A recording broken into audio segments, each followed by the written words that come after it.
বন্ধুরা, কেমন আছো তোমরা সবাই? আশা করি সবাই ভালো আছো। আজকে হচ্ছে শনিবার, আজ শিবরাত্রির আগের দিন, কালকে শিবরাত্রি। আজকে এখানে আকাশ পরিষ্কারই আছে। কদিন ধরে খুব ঠান্ডা ছিল, হাওয়া দিচ্ছে, ভালো লাগে বলো এরকম বলে আকাশ। আসলে কি জানো তো, আমাদের প্রত্যেকটা দিন সমান থাকে না। কখনো আমাদের জীবনে নানা রকম পরিস্থিতির মধ্যে দিয়ে আমাদেরকে যেতে হয়।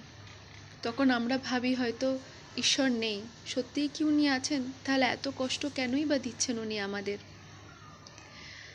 কিন্তু না, আমরা সবার কাছ থেকে আশাটা খুব বেশি করে ফেলি, তাই কষ্ট পাই।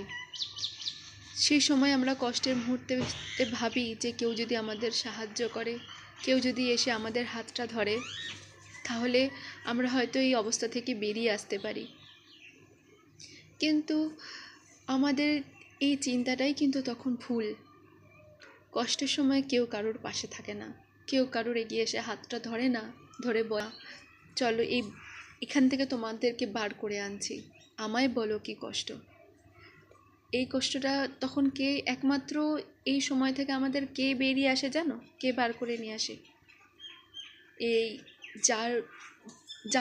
যার অস্তিত্বে আমরা প্রশ্ন করি যে সত্যি ঈশ্বর আছেন কি নেই, উনিই বেরিয়ে নিয়ে আসেন।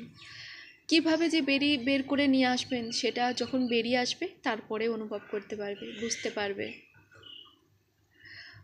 আমার জীবনে আশা করো না, কখনো কারোর প্রতি আশা করো না।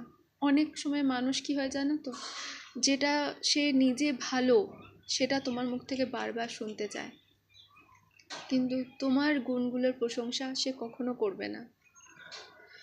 তাই কাউকে উজাড় করে কখনো সব কিছু বিলিয়ে দিও না, তাহলে তোমার সেটা সব থেকে বড় বোকামি জীবনে।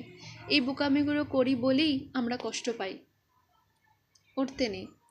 নিজের মতো করে বাঁচো, নিজের খেয়াল রাখো, আর সব সময় একটা কথা বিশ্বাস রাখবে যে তুমি যেই পথে আছো সেই পথটা অন্য কেউ না হোক কেউ বুঝতে পারুক না পারুক, যিনি এই সমস্ত সৃষ্টি করেছেন, এই সমস্ত জগৎ সৃষ্টি করেছেন, যিনি সবার পালনহার, তিনি জানেন। সবসময় চেষ্টা করবে তার সামনে যেন চোখ তুলে তাকাতে পারো, সেরকম জীবনে কর্ম করো। বাকি কাউকে বোঝানোর কোনো প্রয়োজন নেই। চলো, আবার অন্য কোনো ভিডিওতে দেখা হবে। রাধে রাধে।